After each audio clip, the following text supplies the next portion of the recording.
You hatch from an egg on the west coast of the United States. After your mother released thousands of eggs into the water column and your father sprayed them with his white liquid, you slide out of the egg with a long, clear string attached to your stomach. It's part of the yolk sac that kept you alive while you were developing. It will dissolve soon, but for now it drifts behind you like a fishing line. Around you, thousands of your siblings break free from their eggs, but none of them stay nearby for long. The current pulls them apart, scattering them across the upper ocean. You're small enough to pass for debris, but your eyes are already working. You have two green tube-shaped orbs inside your head.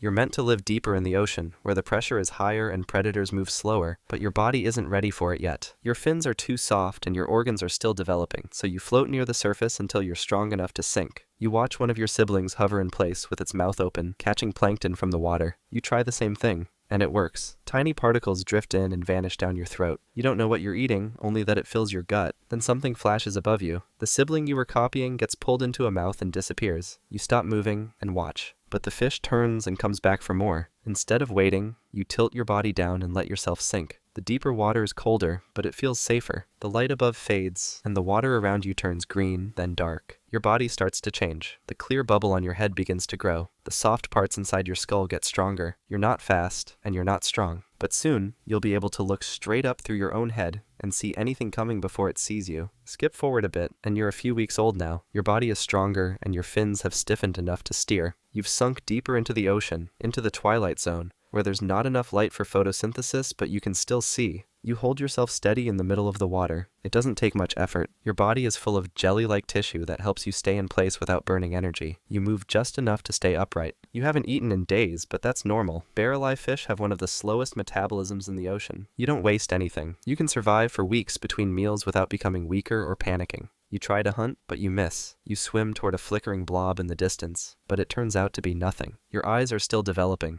The green tubes inside your skull haven't rotated yet. Your vision isn't ready to track anything properly. You bite at shadows, but your jaws don't catch anything. Then something big moves through the water beneath you. The water around your body shifts, and you stop completely, staying in place without even moving your fins. A dark shape rises from below and drifts past your side. You can't make out what it is, and you don't try to follow it. You stay frozen while it keeps moving upward, slowly fading into the dark water above. It doesn't turn or slow down. It just keeps going, like you weren't there at all. You wait a little longer before moving again, just to be sure it's gone. Then you start to adjust your body and drift forward. You stay in open water just floating through the cold. Most of the time you see nothing, but every so often something passes just far enough away to remind you the ocean isn't empty. And soon, you'll reach a layer where food moves more often. Not much, but enough to survive. You're a few months old now. Your body has changed shape again, and the top of your head is no longer cloudy. The dome is clear now, like glass, and the green tubes inside your skull are fully formed. You start to move your eyes, scanning upward through your own body. It takes practice, but eventually you can track movement above you without rising from your spot. You float quietly beneath a large, drifting shape.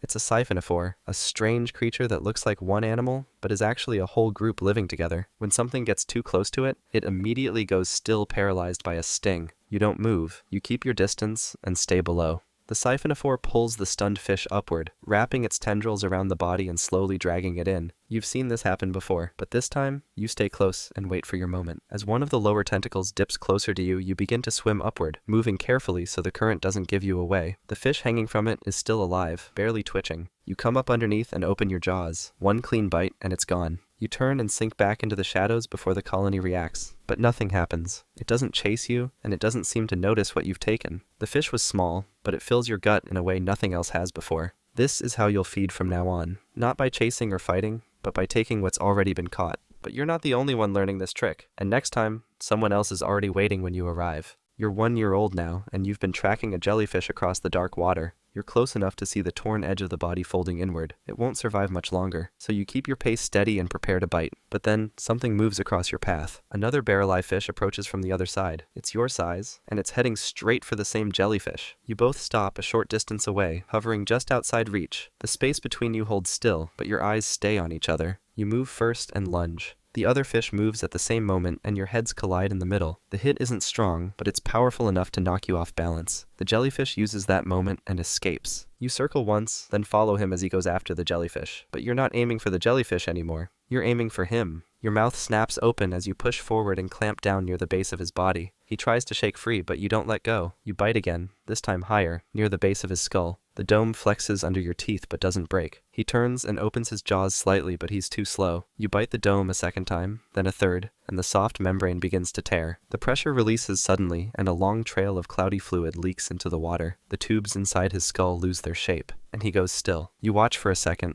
then turn away. The jellyfish is long gone, and you're not full. But now, anything that tries to take your food will have to fight for it. Skip forward and you're 3 years old now. Hunting has gotten easier. You know where to look, how to wait, and when to take. You've stopped reacting to every flicker in the water. Most things that glow aren't worth chasing, but tonight, something is different. There's a light ahead of you. It hangs in the dark, moving slightly as if it's caught on something. You swim to investigate. You've stolen food from jellyfish. You've fought and killed your own kind. If anything tries to stop you now, you'll tear through it. The closer you get, the more it looks like an easy meal. Then the light moves the wrong way, and just behind it, the shape of a jaw opens wide. It's an anglerfish. You turn as fast as you can, but you're too close. The anglerfish bites your back fin. You kick and twist, trying to break free, but the grip doesn't let go. Your head jerks forward as you struggle. The anglerfish keeps pulling. You try to swim down and to the side, but your fin is still locked in its teeth. Then something else starts moving in the distance. A shape glides toward you, long and flat with a wide open mouth. You kick harder, twisting your whole body to break free, but the anglerfish doesn't let go. Its teeth stay locked in your fin, pulling back every time you try to escape. The pressure builds until you feel something in your spine start to bend.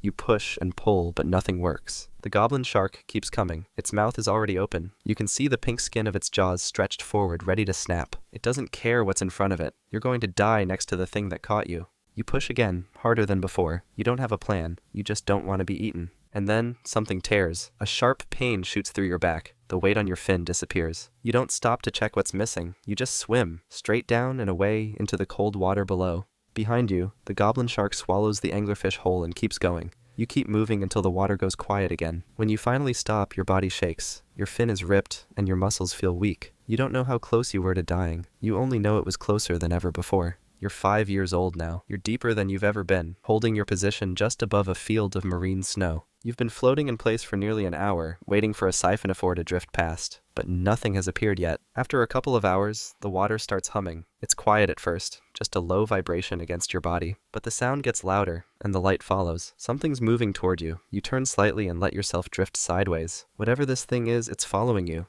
The light hits your dome and bounces back in flashes. You rotate your eyes to track it, but it doesn't behave like anything you've ever seen. It doesn't swim, it just watches. You tilt downward and let your body fall through the water column, but the thing keeps moving. You try again, this time floating behind a thick cloud of debris, but the machine holds steady. It keeps following you for a long time, but then it suddenly stops. It hangs in the dark, facing you. The lights blink once more, then the body turns slowly and swims away, disappearing into the dark like it came from nowhere. You stay where you are for a while just to make sure it's really gone. You don't know what it was, but someone else does. That was the Monterey Bay Aquarium Research Institute's remotely operated vehicle, and in 2004, it became the first machine to ever capture clear footage of a living barreleye fish. You were the first one they ever saw. A few months later, something changes in the water. There's no light, but you can feel a faint signal, a mix of chemicals and movement. It's familiar in a way you don't fully understand, but something in your body tells you to follow it. You swim slowly through the dark, letting the current carry you closer until a shape appears ahead. Another barreleye fish. This one is female. She doesn't get too close or give any sign. She just holds her place beside you. You tilt your body to match her direction, and for a few quiet seconds, the two of you drift together. You release your white liquid into the water column, and she releases her eggs. Then she's gone.